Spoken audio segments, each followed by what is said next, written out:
everybody, Greg Dolezal here. Just want to take a quick second and talk about the floating homestead exemption.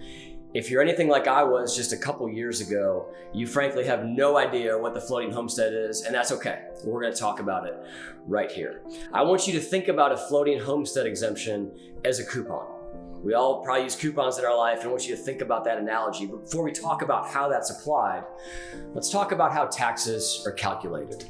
And as you know, the county comes out every year and sends you a letter, and they tell you, we think your house is worth X amount of dollars. Let's just say for a round number, $500,000.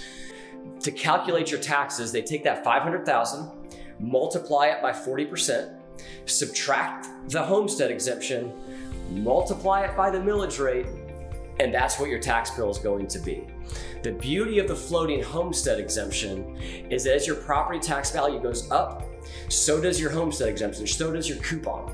If you take a look at your property tax bill, we're putting one up here on the screen right now, you can see that the county has a floating homestead exemption. So that's why if you look at your bill, you have a different homestead exemption amount than you do for the schools. The schools do not have a floating homestead exemption. So we are having an active conversation right now about having a floating homestead exemption applied to the school portion of your property taxes, which represents about 75% of your tax bill. And so it ensures that you are never taxed out of your home. Some floating homestead exemptions allow a slight increase every year, which is probably what the school exemption would be.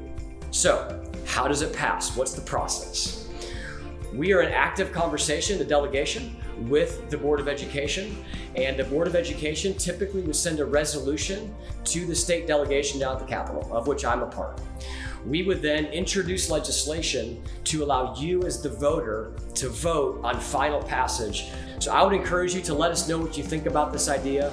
I think that this is the proper next step to ensure that A, the schools have a predictable funding source, and that homeowners are never taxed out of their homes. So hit us up in the comments below, let us know what you think, and we look forward to hearing your feedback.